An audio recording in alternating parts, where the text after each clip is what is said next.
This is proof that Charles Darwin's theory of evolution applies to mechanical objects just as much as it does to organic life.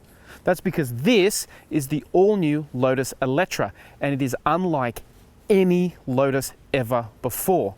Lotus has evolved to meet the changing market demands. It's now under the ownership of Chinese automotive giant Geely, and instead of its traditional lightweight sports cars, we now have a range of all-electric luxury vehicles. Because as Darwin told us, in this world, you adapt or die. Which will it be for Lotus? Let's start with design. Actually, no, let's not start with design.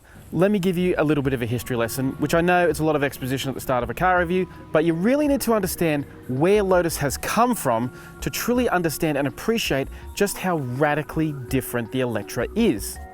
Founded by the brilliant and charismatic Colin Chapman, Lotus was England's answer to Ferrari. It was known around the world for its motor racing and for building lightweight sports cars. Iconic cars like the Elan, the Europa, the Esprit. These were stripped down basic cars with a focus on handling rather than power and luxury. However, ever since Chapman died in 1982, Lotus has been on a downward trajectory.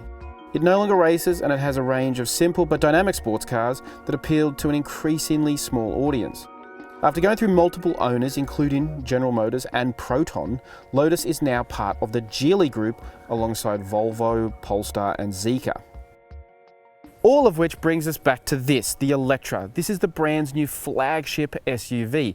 It's designed to compete against everything from the BMW iX to the Bentley Bentayga to even the Lamborghini Urus. It's a performance, luxury, premium SUV, and it also is electric, so it's covering many bases.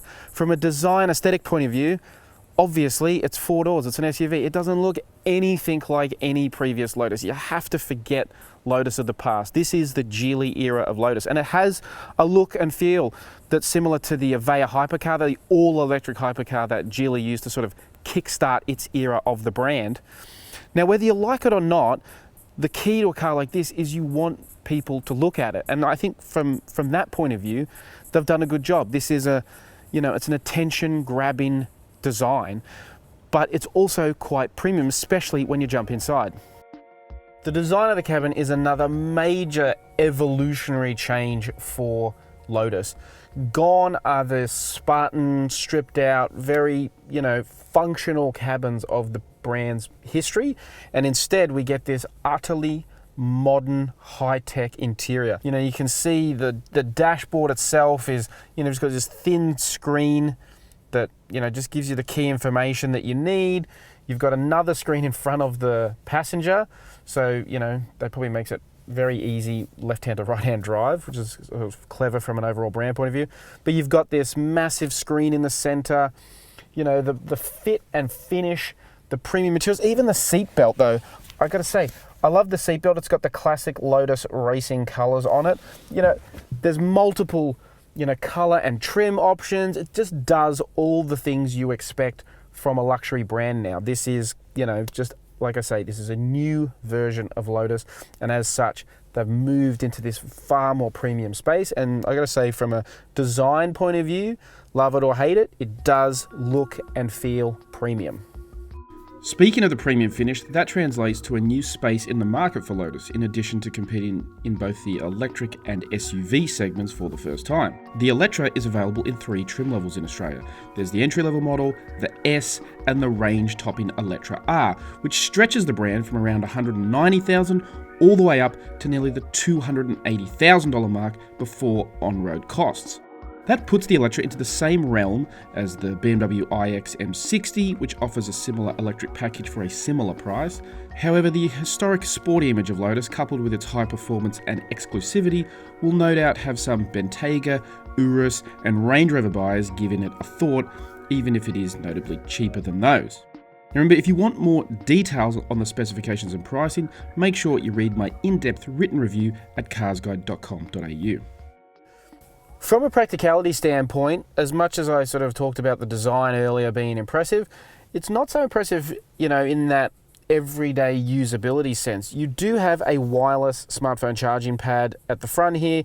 You've got actually 2 different sized cup holders that have this very sort of clever pop-away design.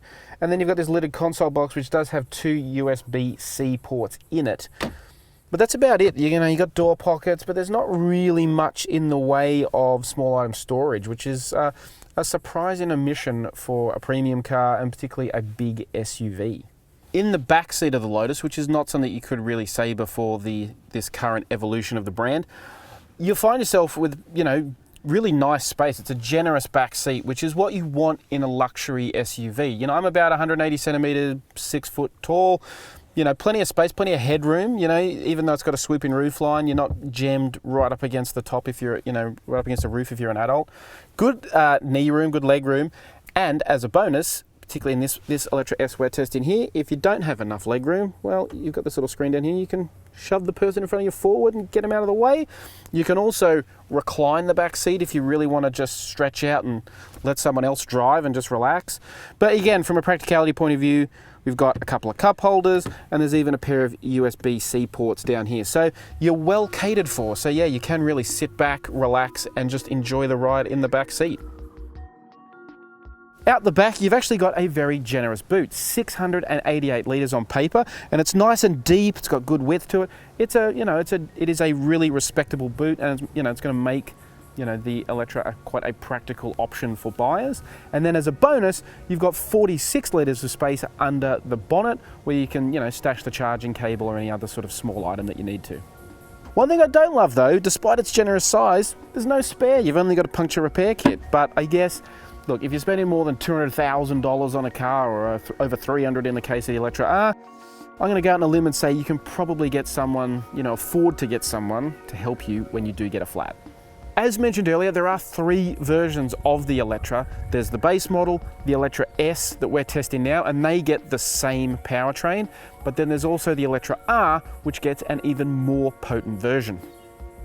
The Eletre and the Eletre S punch out a very healthy 450 kilowatts and 710 newton meters, while the Eletre R makes a staggering 675 kilowatts and 985 newton meters. That's enough performance for the Eletre R to launch 0 to 100 Ks in a claimed 2.9 seconds, while the Eletre and the Eletre S are still very rapid for such a big SUV, taking only 4.5 seconds. Range also varies across each model, despite all having the same 111 kilowatt hour battery pack. The entry-grade model has a claimed WLTP range of 535 to 600 kilometers. The Eletre S drops to 490 to 535 Ks, and the Eletre R can travel between 410 to 450 Ks on a single charge.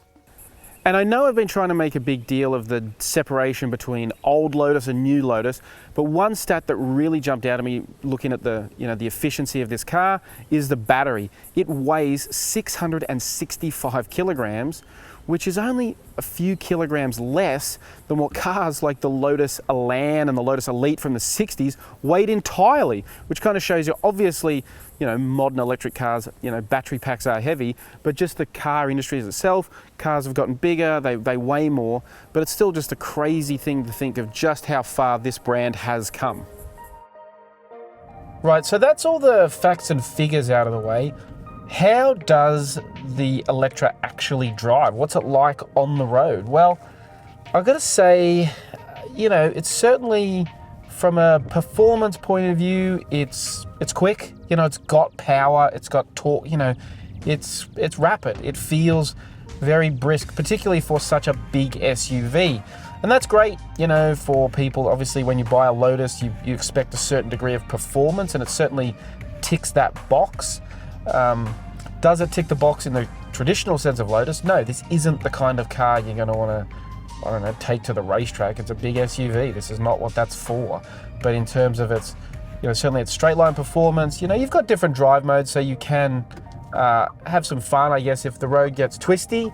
You know, it does feel pretty well sorted for a large SUV. It's got, you know, the steering's quite nice and responsive.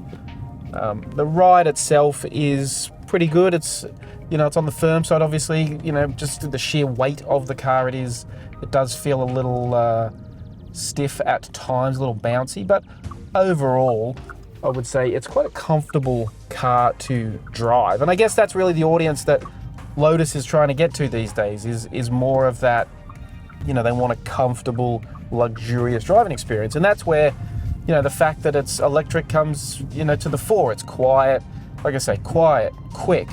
That's what you want. When I say quiet, I mean quiet most of the time. It does have a bunch of active safety feature, which I'll tell you about later, which frankly, like so many modern cars, does mildly drive me crazy because it beeps. I don't even know why it's beeping right now. I'm just driving under the speed limit along a straight piece of road, but it's going to beep at you, so you can turn those systems off, but safety first in this day and age.